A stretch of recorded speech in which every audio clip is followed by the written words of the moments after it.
আজকের এই ঝুম বৃষ্টির ভিতর আমাদের পোল্ট্রি সুন্দরীকে আজকে কেটে বেছে পরিষ্কার করলাম।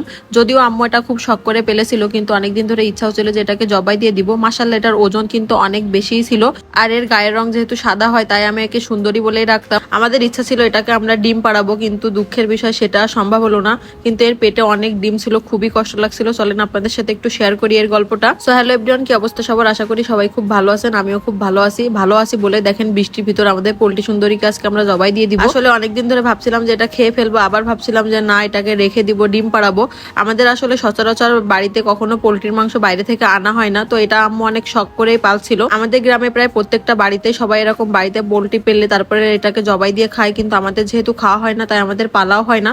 তো এটা আম্মু অনেক শখ করে যেহেতু পালছিল, এই জন্য এটা অনেক বড় হয়েছিল। আমরা ভাবছিলাম যে এটা দিয়ে আমরা ডিম পাড়াবো, কিন্তু দুঃখের বিষয় সেটা আর হলো কই, তার আগে সেটাকে আমরা জবাই দিয়ে দিলাম।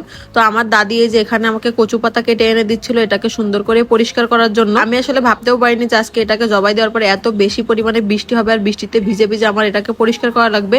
মাশাআল্লাহ, এটার ওজন প্রায় 5 কেজি প্লাস ছিল। এটা কিন্তু অনেক বড়, ভিডিওতে হয়তো বা বোঝা যাচ্ছে না, আর অনেক ভারীও হয়েছিল। তো এটাকে একা একা পরিষ্কার করতে অনেক বেশি কষ্ট হয়ে গেছিল আমার। আম্মু যেহেতু এগুলো কোনো কিছু খায় না, এই জন্য এগুলো বাড়ির সব কাজ আমারই করা লাগে। আম্মু কখনো এগুলোতে হাত দিবে না, মানে এটার ধারে কাছেও আসবে না এক কথায়। আমি আর আমার ভাই যেহেতু মাঝে মাঝে এটা ওটা বানিয়ে খাই, এই জন্য আমাদের হচ্ছে যে মাঝে মাঝে পোল্ট্রি মানে ব্রয়লারের মাংসটা লাগে।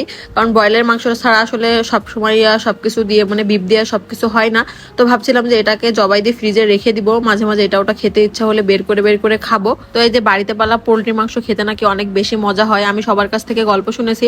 আমি অবশ্য ছোটবেলা থেকে সবকিছু খাই, আমার কাছে কোনো বাছাবাছি নাই। কিন্তু আমার আম্মু কেন জানি ইলিশ মাছ, গরু মাংস, খাসির মাংস এই 3টা জিনিস ছাড়া আর অন্য কোনো কিছুই খায় না। তো আম্মু স্বভাবটা একটু হলেও আমার ভাই পেয়েছে, কিন্তু তারপরে ওকে আমি মানে শেখাই সবকিছু খাওয়ার জন্য, কিন্তু ও কোনোভাবে খেতে চায় না। তো ভাবছিলাম এটা ওকে খাওয়ানোর মানে পদ্ধতি হচ্ছে নতুন নতুন রেসিপি ওকে আমি বানিয়ে দিব, তাহলে এটা খেয়ে ফেলবে ও।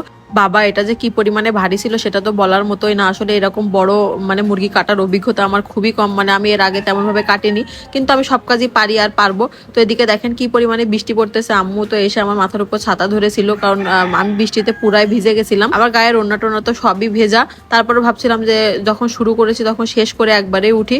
তো আপনাদের কাছে আমার এই ছোট্ট ভিডিওগুলো কেমন লাগে অবশ্যই কিন্তু কমেন্টস করে জানাবেন। ভিডিও ভালো লাগলে আমার পেজে কিন্তু অবশ্যই একটা ফলো দিবেন। মাঝে মাঝে আমার ব্যাকগ্রাউন্ড সাউন্ডে অবশ্যই মুরগির ডাক শুনতে পান, কারণ আমাদের বাসায় অনেক মুরগি, আমার আম্মু অনেক মুরগি পালে, দেশি মুরগি সব। তো ওই মুরগিগুলো আমি ভয়েস দেওয়ার সময় কেন জানি শুধু ডাক দেয়, আমার মাঝে মাঝে খুব রাগ হয়। তো এদিকে দেখেন ব্রয়লারের পেটে কত পরিমাণে ডিম হয়েছে। আমরা ভাবছিলাম যে এটাতে ডিম পারবে, কিন্তু আবার মাঝে মাঝে ভাবতেছিলাম যে যদি ডিম না পারে তো এটাকে জবাই দিয়ে দিয়েছিলাম এজন্য। কিন্তু দেখতেছি যে অনেকগুলো ডিম, এজন্য আমার খুবই মন খারাপ হয়ে যাচ্ছিল যে আর কিছুদিন থাকলে হয়তো বা ডিমটা পারতো।